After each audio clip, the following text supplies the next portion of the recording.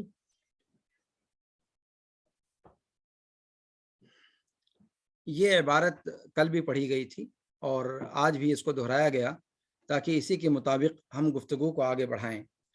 اس کے اندر شروعات کی ہے امام طحاوی رحمہ اللہ نے اپنے متن کی، لیکن اس متن کو شروع کرنے سے پہلے آج تھوڑی سی گفتگو امام طحاوی رحمہ اللہ کے تعلق سے بھی کرنا ضروری ہے، اس لیے کہ کل ان کے بارے میں بات چیت ہو نہیں سکی تھی۔ تو امام طحاوی کے تعلق سے گفتگو کی جائے گی انشاءاللہ، اور پھر اس کے بعد اس متن کو انشاءاللہ پڑھیں گے۔ امام طحاوی کے تعلق سے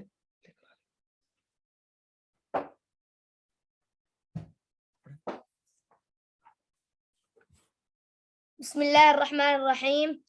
ترجمة الإمام أبي جعفر الطحاوي رحمه الله تعالى: هو أحمد بن محمد بن سلامة أبو جعفر الطحاوي الأزدي الحنفي المصري الإمام المحدث الفقيه، ولد سنة 239 من الهجرة النبوية. أخذ العلم عن 300 شيخ تقريبا، وبرع بالحديث وبالفقه على مذهب الإمام أبي حنيفة. له تصانيف متعددة، منها مشكل الآثار ومعاني الآثار. توفي رحمه الله بمصر سنة 321 من الهجرة النبوية. یہ امام ابو جعفر الطحاوی رحمہ اللہ کے بارے میں متن کے اندر صفحہ نمبر 5 پر لکھا ہوا ہے مختصر انداز میں۔ تو امام ابو جعفر الطحاوی رحمہ اللہ کا ترجمہ مختصر انداز میں ہمیں جان لینا چاہیے۔ ان کا نام احمد بن محمد بن سلامہ ابو جعفر الطحاوی الازدی الحنفی المصری ہے۔ احمد ان کا نام ہے، محمد ابن سلامہ یہ ان کی ولدیت اور ان کے دادا کا نام ہے، ابو جعفر کنیت ہے۔ الطحاوی، طحا صعید مصر میں ایک جگہ کا نام ہے، ایک قریہ ہے جس کی طرف نسبت ہے ان کی۔ الطحاوی اسی کی طرف نسبت کر کے ان کو کہا جاتا ہے۔ اور الازدی قبیلہ ازد عرب کا مشہور قبیلہ ہے، اس قبیلے کی طرف ان کی نسبت ہے۔ اور الحنفی یہ مسلک کی نسبت ہے، یعنی فقہی اعتبار سے یہ امام ابو حنیفہ رحمہ اللہ کی طرف نسبت رکھتے تھے۔ شروع میں ان کی نسبت شافعی تھی، پھر بعد میں فقہ حنفی کو انہوں نے اختیار کر لیا تھا۔ المصری یہ مصر کے ہیں۔ طحا صعید مصر کا ایک قریہ ہے اور مصر پورا ملک ہے، تو طحاوی ان کے گاؤں کی نسبت ہوئی اور مصری ان کے ملک کی نسبت ہوئی۔ اور اس کے بعد کہا کہ الامام المحدث الفقیہ، الامام المحدث الفقیہ، یہ تینوں ان کے القاب ہیں جو ان کی جلالت قدر کو واضح کر رہے ہیں۔ امامت کے منصب پر وہ فائز تھے، حدیث میں جلالت قدر مرتبے پر وہ فائز تھے، فقہ میں بھی وہ کافی عالی مرتبت تھے۔ اس اعتبار سے حدیث میں اور فقہ میں وہ محدث اور فقیہ کا لقب ان کو دیا گیا، اور چونکہ علوم شریعت میں مختلف فنون میں ان کی مہارت تھی، اس لیے ان کو الامام کا لقب دیا گیا۔ تو یہ تینوں کے تینوں ان کے القاب ہیں، الامام، المحدث، الفقیہ۔ اور یہ القاب، یہ چیز میں یہاں پر ذکر کرنا چاہوں گا کہ یہ القاب ان القاب کے قبیل سے نہیں ہیں جو آج کل ہمارے یہاں تھوک کے بھاؤ لوگوں کے نام کے ساتھ استعمال کر دیا جاتا ہے، چاہے وہ اس کے اہل ہوں یا نہ ہوں۔ اسلاف کے ہاں یہ چیز ہمیں دیکھنے کو ملتی ہے کہ کسی فن میں جب کوئی عالم اپنے تمام اقران پر فائق ہو جایا کرتا تھا اور اس علم میں ان کی طرف اشارے کیے جاتے تھے کہ ہاں اس علم کے اندر اگر کوئی شخص عالم ہے تو وہ فلاں شخص ہے. فقہ کے مسئلے میں ان کی طرف رجوع کیا جاتا تھا, حدیث کے مسئلے میں ان کی طرف رجوع کیا جاتا تھا. حدیث پر ان کی مستقل کتابیں ہیں, جیسا کہ اس میں آگے ذکر بھی کیا ہوا ہے, مشکل الآثار, معانی الآثار, یہ ان کی کتابیں حدیث پر ہیں. فقہ پر ان کی مستقل کتابیں ہیں. اور عقیدے کے اندر تو آپ خود دیکھ ہی رہے ہیں, جو عقیدہ ہم پڑھنے جا رہے ہیں یہ امام ابو جعفر الطحاوی رحمہ اللہ کا ترتیب دیا ہوا ہے. تو اس طریقے سے مختصر انداز میں اگر آج کل کے حساب سے دیکھا جائے تو تقریباً 2-4 درجن القاب ان کو دیے جا سکتے تھے, لیکن اس زمانے میں اس قسم کا مزاج نہیں تھا اور القاب بہت چن کر کے اور متعین اور مستحق افراد کو ہی وہ القاب دیے جاتے تھے. اس اعتبار سے ان کو امامت کا جو درجہ دیا گیا ہے یہ آج کل کے القاب کی طرح سے نہیں ہے, نہ ہی محدث. آج کل تو حدیث کی کتابیں 2-4 اگر ترجمہ کر دیں تو محدث بن گئے, اور ایسے ہی فقہ کے اندر 2-4 کتابوں سے جمع کر کے چند مسائل ذکر کر دیے تو فقیہ بن گئے. تو اس طریقے کے یہ امام اور محدث اور فقیہ نہیں تھے. یہ جملہ معترضہ تھا, لیکن چونکہ ہم عقیدہ کے ساتھ ساتھ اگر سلوک پر بھی توجہ دیں تو میرے خیال سے درس زیادہ مفید ہوگا.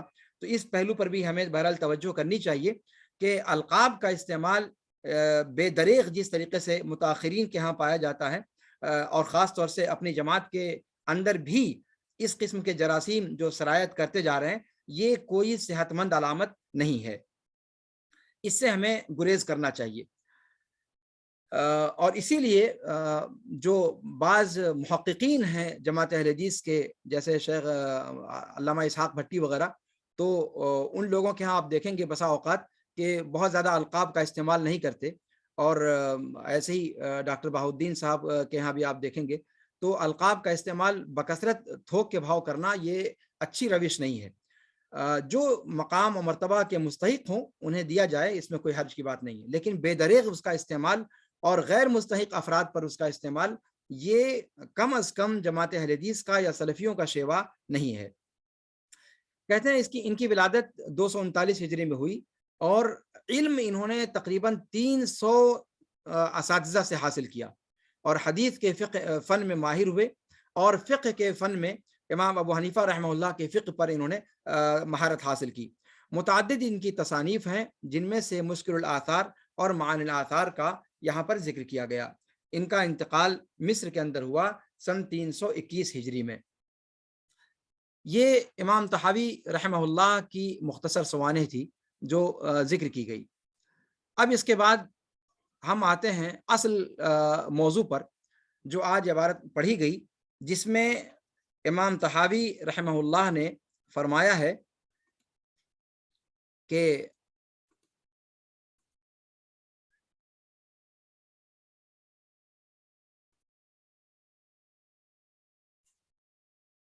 یہ عقیدہ اہل سنت والجماعت کا بیان ہے فقہائے ملت کے مذہب پر. یہ اس سے انہوں نے آغاز کیا ہے. علامہ حجت الاسلام ابو جعفر الوراق الطحاوی بمصر رحمہ اللہ, مصر کے اندر انہوں نے یہ بات یا یہ متن ترتیب دیا. تو انہوں نے پہلی بات جس سے شروعات کی ہے وہ یہ ہے کہ یہ عقیدہ اہل سنت والجماعت کا بیان ہے. ظاہر سی بات ہے یہ پہلا جملہ ہے, تو اس میں عقیدے کا لفظ سب سے پہلے استعمال کیا گیا, اور عقیدے کے مفاہیم کیا ہیں, اس کا اشتقاق کیا ہے, اس پر آپ حضرات کے سامنے گفتگو پہلے درس میں کی جا چکی ہے, اس کے اعادے کی ضرورت نہیں ہے. اور نہ صرف یہ کہ عقیدے پر, عقیدے کے جو مترادف الفاظ ہیں ان کا بھی ذکر کیا گیا, اور ان میں اور عقیدے کے لفظ میں کیا مناسبت ہے, کیا نسبت ہے, اس بات کو بتایا گیا کہ عقیدہ اور توحید ایک معنی میں استعمال کیا جاتا تھا.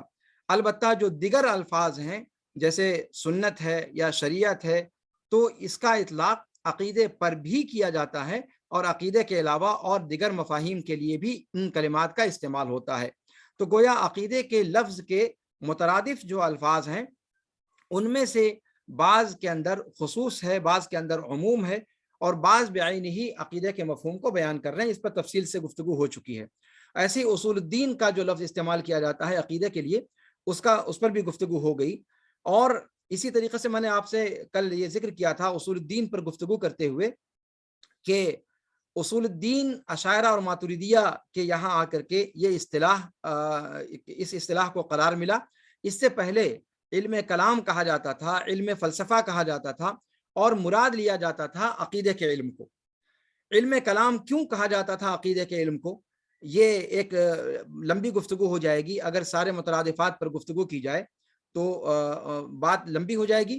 میں اس تفصیل میں نہیں جاؤں گا، لیکن انشاءاللہ میں کوشش کروں گا کہ یہاں پر علم کلام کیوں کہا گیا عقیدے کو، اس پر جو لوگوں نے لکھا ہے ان کا مختصر ایک عکس آپ کو دکھا دوں. ان کے پاس ہم ٹھہریں گے نہیں، اس لیے کہ ہمارا اصل مقصد وہ نہیں ہے. لیکن ایسا بھی نہ ہو کہ علم کلام کو علم کلام، عقیدہ کو علم کلام کیوں کہا جاتا ہے، فلسفے کو علم کلام کیوں کہا گیا. اسی طریقے سے پھر اصول الدین کی اصطلاح جو ایجاد ہوئی، تو اس کے بارے میں جو علماء کے یہاں تفصیلات موجود ہیں ان کا میں ایک عکس آپ کو دکھانا چاہتا ہوں تاکہ اس کا ذہن میں آپ کو رہے، اور اس کے بعد پھر اصل گفتگو جو ہماری ہے ہم اس پر انشاءاللہ آ جائیں گے. جی تو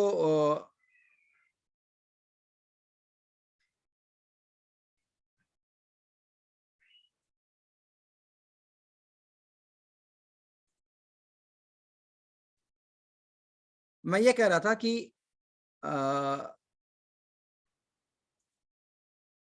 عقیدے کے لیے جو مختلف الفاظ استعمال کیے جاتے تھے، ان الفاظ کے اندر علم کلام اور علم فلسفہ کا لفظ بھی تھا. اور علم کلام اور علم فلسفہ یہ بالکل عقیدے کے علم سے اس کا کوئی لینا دینا نہیں تھا. لیکن جب عباسی دور میں، خاص طور سے مامون کے زمانے میں، جب یونانی علوم کا ترجمہ کیا گیا، اور خاص طور سے ہندوستان سے بھی جو یہاں کے علوم تھے ان کو عرب میں منتقل کیا گیا، بیت الحکمہ قائم ہوا، اور وہاں پر جب مختلف علوم و فنون کے ترجمے کیے گئے، اسی موقع پر علم کلام کی کتابیں وہاں پر آئیں. اور علم کلام کی جو کتابیں آئیں وہیں سے پھر گڑبڑی شروع ہوئی، اور پھر یہ نئے نئے کلمات اس کے اندر استعمال کیے جانا شروع ہو گئے.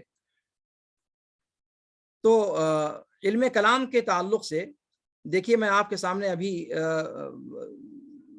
ظاہر کر دیتا ہوں وہ شیئر اسکرین کے ذریعے، ایک سرسری نگاہ آپ کی نگاہ اس پر پڑ جائے. یہ ہے علم کلام. علم کلام کی کہتے ہیں متعدد تعریفیں ہیں. ایجی کی تعریف نقل کی کہ علم کلام کسے کہا جاتا ہے. آپ دیکھیے اس کے اندر صرف یہ دیکھیے کہ علم کلام یہ عقیدے کا مترادف لفظ شمار کیا جاتا تھا.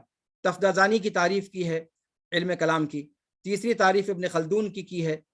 اور علم کلام کو علم کلام کیوں کہا جاتا ہے اس کی وجہ آگے ذکر کر رہے ہیں. یہ عقیدے کا علم ہے، اور عقیدہ کا علم اس سے مراد لیا گیا.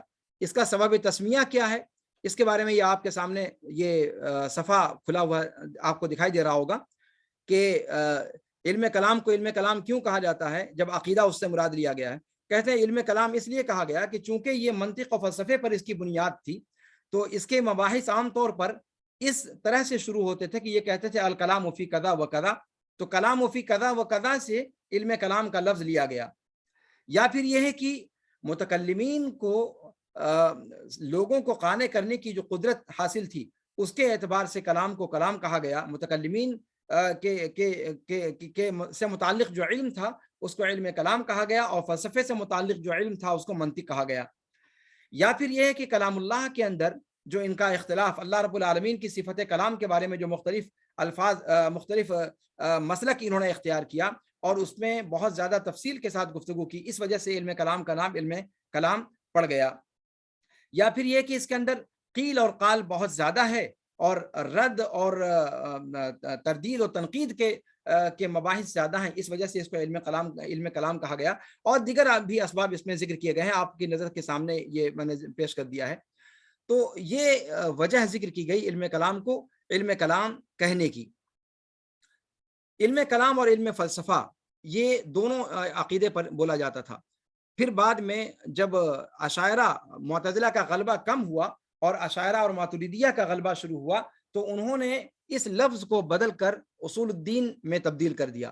اور اصول الدین کا جو لفظ ہے یہ بھی میں نے کل ذکر کیا تھا آپ حضرات کے سامنے کہ اصول الدین کہہ کر کے عقیدہ مراد لینا گرچہ عمومی طور پر یہ چیز رائج ہے ضرور، لیکن جی کچھ لوگ شاید آواز کی بات کر رہے ہیں لیکن دوسرے لوگوں کو آواز سنائی دے رہی ہے. کہیں پر نیٹ ورک کی پریشانی ہو سکتا ہے تو تھوڑا سا صبر کریں، ہو سکتا ہے کہ نیٹ ورک صحیح ہو جائے. جی تو میں کیا کہہ رہا تھا، علم کلام کے تعلق سے بات کر رہا تھا. تو علم کلام اور علم فلسفہ اصول الدین میں تبدیل ہو گیا اشاعرہ اور ماتریدیہ کے ہاں آ کر کے. اور شیخ الاسلام امام ابن تیمیہ رحمہ اللہ نے گرچہ یہ اصول اور یہ اصطلاح رائج ہے، عام طور پہ اس کا استعمال کیا جاتا ہے، بلکہ عرب جامعات کے اندر کلیت الدعوہ و اصول الدین کے نام سے اقسام بھی پائے جاتے ہیں. اصول الدین کہہ کر کے عقیدے کا علم مراد لیا جاتا ہے، لیکن دین کو اصول و فروع میں تقسیم کرنے کا جو فلسفہ ہے اس فلسفے پر شیخ الاسلام امام ابن تیمیہ رحمہ اللہ نے تحفظات کا اظہار کیا ہے. اور یہ دقیق معنوں میں یہ اصطلاح اگر تحقیقی مزاج کو سامنے رکھ کر کے کہا جائے تو اس اصطلاح سے گریز کرنا یہ زیادہ انسب اور اولا ہے. تو عقیدے کے مترادفات کا معاملہ بھی ہو گیا، عقیدے کا معاملہ بھی ہو گیا. اس کے بعد امام طحاوی رحمہ اللہ نے جو کہا ہے کہ یہ اہل سنت والجماعت کا عقیدہ ہے، اہل سنت والجماعت کا عقیدہ. کہا کہ ھذا ذکر بیان عقیدت اہل سنت والجماعت. اہل سنت والجماعت سے مراد کون ہیں؟ اہل سنت والجماعت سے مراد کون لوگ ہیں؟ یہ ایک اہم چیز ہے جس پر انشاءاللہ تھوڑی دیر کے لیے ہم رکیں گے، اس لیے کہ یہ سب مفردات ایسے ہیں کہ جن کا سمجھنا عقیدے کے مسائل میں گھسنے سے پہلے بے انتہا اشد ضروری ہے. تو امام طحاوی رحمہ اللہ کا پہلا جملہ یہی ہے کہ ھذا ذکر بیان عقیدت اہل سنت والجماعہ علی مذہب فقہاء الملہ. تو کہتے ہیں کہ اہل سنت والجماعت کے عقیدے کا بیان ہے. عقیدے کی بات گزر چکی، عقیدے سے کیا مراد ہے. اہل سنت والجماعت کسے کہا جاتا ہے؟ اہل سنت والجماعت یہ ایک اصطلاح ہے جس اصطلاح کو سلف نے تب استعمال کرنا شروع کیا جب باطل فرقوں کا ظہور ہوا. باطل فرقوں کا جب ظہور ہوا تو باطل فرقوں کی بدعت سے بچنے کے لیے اور ان کے غلط ناموں سے دھوکہ کھا کر مسلمان من حیث الکل بدنام نہ ہوں، اس چیز کو سامنے رکھ کر کے ایک جو حق پرست علماء تھے یا حق پرست جماعت تھی ان کو اپنا کوئی نام رکھنا ناگزیر ہو گیا. اور اس ضرورت کو دیکھتے ہوئے، اس حاجت کو دیکھتے ہوئے جو اہل حق تھے انہوں نے اپنا نام اہل سنت والجماعت رکھا. اور اہل سنت والجماعت سے مراد کیا ہے؟ یہ سنت کا لفظ بدعت کے بالمقابل بولا گیا. بدعت چاہے اعمال میں ہو، چاہے عقیدے میں ہو، چاہے چھوٹی ہو، چاہے بڑی ہو، چاہے مکفرہ ہو، چاہے مفسقہ ہو، بہرحال بدعت بدعت ہے. تو بدعت سے بچنے کے لیے اس کے بالمقابل جو لفظ استعمال کیا جاتا ہے وہ سنت ہے. سنت جس طرح ایمان کے بالمقابل کفر کا لفظ استعمال کیا جاتا ہے ویسے سنت کے بالمقابل بدعت کا لفظ آتا ہے. تو اہل بدعت سے اپنے آپ کو ممتاز کرنے کے لیے سنت کا لفظ استعمال کیا گیا، اہل سنت. اور سنت سے مراد اللہ کے رسول صلی اللہ علیہ وسلم کے کیا نام ہے جتنے اقوال ہیں، جتنے افعال ہیں، جتنے اوصاف ہیں، جتنی تقریرات ہیں، اور خاص طور سے آپ صلی اللہ علیہ وسلم کی زندگی کا عملی پہلو وہ سنت سے مراد لیا جاتا ہے. تو اہل سنت سے مراد یہ اس معنی میں اس کا مطلب یہ ہوا کہ وہ لوگ جو اپنے قول و عمل میں، جو اپنے اعتقاد و عمل میں اللہ کے رسول صلی اللہ علیہ وسلم کے ارشادات سے سرے منہ انحراف نہیں کرتے، بلکہ ان کا اصل اصول یہ ہے کہ وہ اللہ کے رسول صلی اللہ علیہ وسلم کے فرمودات عالی شان کو اپنا حرز جان بناتے ہیں اور عقیدے کا باب ہو یا اعمال کا باب ہو یا سلوک کا باب ہو یا پھر کسی اور باب کی بات ہو، وہ کسی بھی مجال میں اللہ کے رسول صلی اللہ علیہ وسلم کی سنت کو چھوڑ کر کسی اور راستے کو اختیار نہیں کرتے۔ اسی طریقے سے جماعت کا لفظ استعمال کیا گیا، اور جماعت کا لفظ کس لیے بولا جاتا ہے؟ جماعت کا لفظ اس لیے بولا جاتا ہے کہ فرقہ کے مقابلے میں، اس لیے کہ باقی جتنے بھی لوگ ہیں وہ جماعت سے کٹ کر کے ان لوگوں نے اپنی شناخت قائم کرنے کی کوشش کی۔ آپ دیکھیں شروع سے جب فرقوں کا ظہور ہوا، خارجی فرقے کا ظہور ہوا، پھر قدریہ کا، جبریہ کا ظہور ہوا، اس طریقے سے جس طریقے سے فرقے نکلتے گئے اس طریقے سے وہ لوگ الگ ہوتے چلے گئے، اور جو جماعت کا تصور تھا جس کو قرآن کریم نے کہا تھا کہ وَمَن يُشَاقِقِ الرَّسُولَ مِن بَعْدِ مَا تَبَيَّنَ لَهُ الْهُدَى وَيَتَّبِعْ غَيْرَ سَبِيلِ الْمُؤْمِنِينَ، تو یہ غیر سبیل المؤمنین یہی جماعت سے کٹ کر کے راستہ اختیار کرنا ہے۔ یہاں پر حضرت ابن مسعود رضی اللہ تعالی عنہ کا قول سلف کے سامنے تھا، انہوں نے اس قول کو بھی اپنا حیث جان بنایا کہ عبداللہ ابن مسعود رضی اللہ تعالیٰ عنہ فرماتے ہیں کہ انما الجماعت ما وافق طاعت اللہ وان كنت وحدک، کہ جماعت سے مراد صرف یہ نہیں ہے کہ لوگوں کی کثیر تعداد، بلکہ جماعت سے مراد یہ ہے کہ حق پر آپ قائم رہیں چاہے آپ تنہا کیوں نہ ہوں۔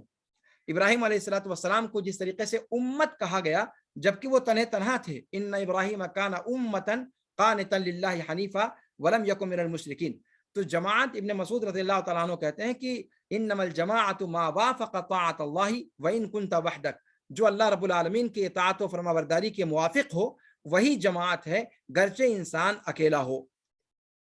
تو یہ دونوں الفاظ اہل سنت اور والجماعت، تو اہل سنت والجماعت سے مراد وہ لوگ ہیں جو سنت کو لازم پکڑتے ہیں اور جماعت کو لازم پکڑتے ہیں، یعنی جو لوگ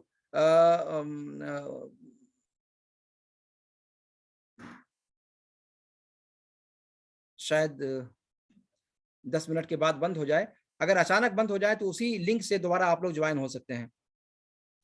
جی، تو جماعت سے مراد، جماعت جیسا کہ آپ جانتے ہیں کہ یہ اختلاف فرقہ کا اپوزٹ ہے، یعنی اختلاف کا اپوزٹ ہے۔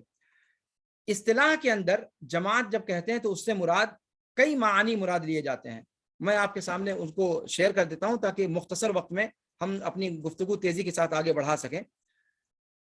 جماعت کہتے ہیں جب، تو اس سے پہلا معنی یہ مراد ہوتا ہے کہ سواد اعظم مسلمانوں میں سے، یعنی مسلمانوں میں سے جو جمع غفیر ہے اس کو جماعت کہا جاتا ہے، جس کو عام طور سے ہمارے مقلدین بھائی اور ہمارے پڑوس میں رہنے والے لوگ جس کو جماعت سمجھتے ہیں عام طور پر، یعنی جمہوری اعتبار سے جن کی تعداد زیادہ ہو وہ حق پر ہیں، یعنی وہ جماعت کا مفہوم یہ لیتے ہیں کہ کثرت تعداد، جن کی تعداد کثیر ہوگی وہ ان کے حق پر ہونے کی دلیل ہوگی، گویا یہ تصور جماعت سے وہ لوگ مراد لیتے ہیں، جو ظاہری مفہوم اس کا آتا ہے کہ جماعت کا مطلب بہت بڑی تعداد، جبکہ قرآن کریم کے اندر اللہ رب العالمین نے فرمایا ہے کہ اکثریت جو ہے وہ حق پر کبھی نہیں ہوتی، اکثریت عام طور سے وما اکثر الناس ولو حرصت بمؤمنین وما کان اکثرهم، اس کے علاوہ اور جو آیات ہیں جن کے اندر اللہ رب العالمین نے بتایا کہ اکثر لوگ شرک میں ملوث ہوتے ہیں۔ تو اکثریت کا معاملہ تعداد کے اعتبار سے جمہوریت کا معاملہ اور اس کو جماعت قرار دینا، ایک مفہوم یہ بھی امت مسلمہ میں کچھ لوگ ہیں جو لیتے ہیں۔ اسی طریقے سے جماعت سے مراد دوسرا معنی انہوں نے لیا کہ علماء مجتہدین جو ہیں، ائمہ کی جماعت، وہ مراد ہے۔ بعض لوگوں نے کہا کہ اس سے مراد صحابہ کرام رضوان اللہ علیہ اجمعین کی جماعت ہے خاص طور پر۔ اہل سنت والجماعت اگر ہم کہتے ہیں تو اس سے مراد یہ ہے کہ اللہ کے رسول صلی اللہ علیہ وسلم کے طریقے پر چلنے والے اور صحابہ کرام، جماعت سے مراد صحابہ کرام کی جماعت، صحابہ کرام کی جماعت پر چلنے والے لوگ خاص طور پر۔ چوتھا معنی اس کا کہتے ہیں کہ جماعت المسلمین اس سے مراد ہے، یعنی مسلمانوں کی جماعت، جب کسی چیز پر ان کا اتفاق ہو جائے تو وہ جماعت ہیں، یا پھر کسی امیر پر اتفاق ہو جائے تب وہ جماعت ہیں۔ بہرحال جماعت جس معنی میں بھی لیا جائے، ان تمام کے اندر فرقت اور انتشار اور تفرق سے روکنے کا معنی پایا جاتا ہے۔ اس چیز کو ہمیں ذہن میں رکھنا ہوگا۔ سنت سے مراد، اس سے پہلے میں آپ کو بتا چکا ہوں کہ سنت سے مراد اللہ کے رسول صلی اللہ علیہ وسلم کے اور صحابہ کرام، کیا نام ہے، حافظ ابن رجب کا قول ہے کہ سنت سے مراد طریقہ مسلوکہ ہے، اور ایسا راستہ جو عام ڈگر ہو، اور یہ فیشمل ذلک التمسک بما کان علیہ ہوا وخلفاؤہ الراشدون، یعنی اللہ کے رسول صلی اللہ علیہ وسلم کے راستے کو مضبوطی سے تھام لینا، اس راستے کو جس پر آپ صلی اللہ علیہ وسلم تھے اور آپ صلی اللہ علیہ وسلم کے خلفائے راشدین تھے، اعتقاد کے باب میں یعنی عقیدے کے باب میں، اعمال کے باب میں اور اقوال کے باب میں، اور یہی سنت کا کامل مفہوم ہے۔ اسی لیے جب سلف سنت بولتے تھے تو ان تینوں چیزوں پر بولتے تھے، یعنی عقیدے پر، اعمال پر اور اقوال پر۔ تو اہل سنت والجماعت جب ہم کہتے ہیں تو اس سے مراد یہی ہے۔ اس کے بعد اہل سنت والجماعت سے جب ہم نے مراد لے لیا تو اب یہاں پر گفتگو اپنے آپ آ جاتی ہے لازمی طور پر کہ اہل سنت والجماعت کے خلاف جو لوگ ہیں وہ کون ہیں، اہل سنت والجماعت کے خلاف جو لوگ ہیں وہ کون ہیں۔ تو کہتے ہیں کہ اہل سنت والجماعت سے جو اختلاف کرنے والے گروہ ہیں وہ اہل بدعت میں سے ہیں، جیسا کہ کل آپ کے سامنے بات آئی تھی، اور اہل بدعت بہت سارے گروہ میں بٹے ہوئے ہیں، لیکن عقیدے کے اندر چند گروہوں کا تذکرہ اجمال کے ساتھ انشاءاللہ آج کے درس میں میں کرنا چاہوں گا، جن کا تذکرہ عقیدہ طحاویہ پڑھتے ہوئے تقریباً ہر گام ہمیں ان کی ضرورت پڑے گی اور ان کی معرفت کا احتیاج نظر آئے گا۔ جو بہت سارے فرقے ہیں ان میں سے ہم معتزلہ کو انشاءاللہ پڑھیں گے، معتزلہ کے بارے میں مختصراً بتاؤں گا، اشاعرہ کے بارے میں اور ماتریدیہ کے بارے میں، اور اسی طریقے سے رافضہ کے بارے میں، اور جہمیہ کا جو مسئلہ ہے وہ تو خیر بہت واضح ہے، جہم بن صفوان کی طرف اس کی نسبت ہے، اور آپ جانتے ہیں کہ اسماء و صفات کے باب میں وہ لوگ کسی چیز کو نہیں مانتے، اور پھر فلاسفہ کا جو کیا نام ہے فرقہ ہے، تو زیادہ ترکیز معتزلہ اور اشاعرہ اور ماتریدیہ پر ہم کریں گے، اس لیے کہ انہی کے مسائل زیادہ ذکر کیے جاتے ہیں عام طور پر۔ تو آج کے درس میں انشاءاللہ جو وقت رہ گیا ہے اس میں انشاءاللہ ہم معتزلہ کے بارے میں سب سے پہلے بتائیں گے، اور اس کے بعد پھر انشاءاللہ اشاعرہ کے بارے میں، اور پھر اس کے بعد ماتریدیہ کے بارے میں۔ جی، تو معتزلہ یہ فرقہ تابعین کے زمانے میں، یعنی حسن بصری رحمہ اللہ وغیرہ کا جو زمانہ تھا، اسی زمانے میں یہ لوگ وجود پا چکے تھے۔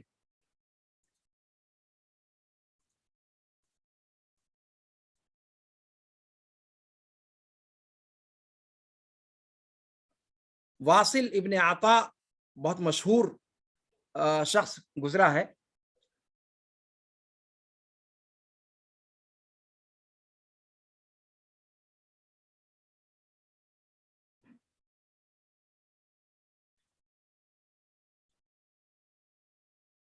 واصل ابن عطا کی طرف اس کی نسبت ہے۔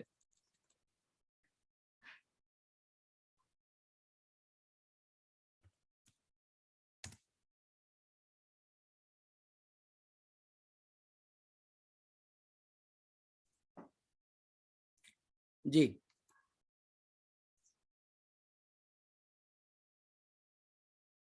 ڈال دو۔ اب اس بیچ میں جب تک میں فرق کے بارے میں آپ کو بتا رہا ہوں، آپ لوگوں کی حاضری کا استمارہ ڈالا جا رہا ہے، اس کو آپ لوگ حاضری اپنی جو ہے لگا لیں، تاکہ ایسا نہ ہو کہ وہ معاملہ باقی رہ جائے اور پھر آگے جو ہے پریشانی کا معاملہ ہو۔ تو آج کی حاضری آپ لوگ لگا لیجئے۔ جی، تو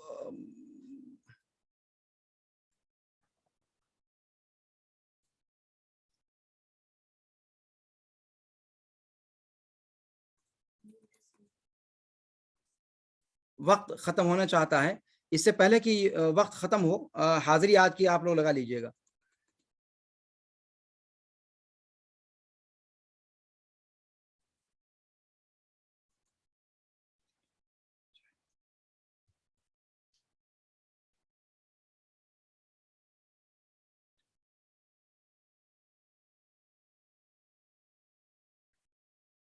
اس سے پہلے کہ فرق کے بارے میں بتاؤں، میں تھوڑا سا ایک اور چیز جو ہے ذکر کر دوں جس کا کل ذکر نہیں آیا تھا اور کل ذکر آ جانا چاہیے تھا. فرق کے بارے میں ذرا ٹھہر کر کے بتاتا ہوں. عقیدہ طحاویہ جو ہے اس کے بارے میں کل میں نے یہ چیز ذکر کی تھی کہ اس کی بے شمار شرحیں لکھی گئی ہیں. اس کی بے شمار شرحیں لکھی گئی ہیں اور شروع سے لے کر کے آخر تک اس کی شرحوں کا شمار نہیں کیا جا سکتا، اور اہل سنت والجماعت کے علاوہ بھی لوگوں نے اس کی شرح کی ہے. اس کو آپ کے سامنے میں نے ابھی پیش کیا ہے کہ دیکھ لیں کہ عقیدہ طحاویہ کی جو شرح اہل سنت والجماعت نے کی ہے وہ مشہور شرحیں کون کون سی ہیں، اور وہ شرحیں جو اہل سنت والجماعت کے علاوہ اشاعرہ اور ماتریدیہ جن کا میں نے کل ذکر کیا تھا ان کی جو شرحیں ہیں وہ کون سی ہیں. اس سے پہلے کہ وقت ختم ہو، پھر جب دوبارہ جوائن ہوں تو اس وقت تک ہم پھر فرق پر انشاءاللہ گفتگو تھوڑی سی کر کے پھر بات کو اپنی ختم کریں گے. تو یہ عقیدہ طحاویہ کی مشہور شرحیں ہیں جو کی گئی ہیں. شرح العقیدہ طحاویہ محمد ابن مانع رحمہ اللہ کی. اس سے پہلے ابن ابی العز کی شرح کا ذکر آپ کے سامنے میں نے کل بھی کیا تھا اور بتایا تھا کہ وہ امام ابن کثیر کے شاگردوں میں سے ہیں، اور اہل سنت والجماعت کی طرف سے جو سب سے ایک موسع اور معتبر شرح لکھی گئی ہے وہ ابن ابی العز کی ہے. اور امام ابن تیمیہ اور امام ابن القیم کے مقولات کو انہوں نے من وعن کئی صفحات اس میں ابن ابی العز رحمہ اللہ نے اپنی شرح کے اندر نقل کر دیے ہیں نام لیے بغیر.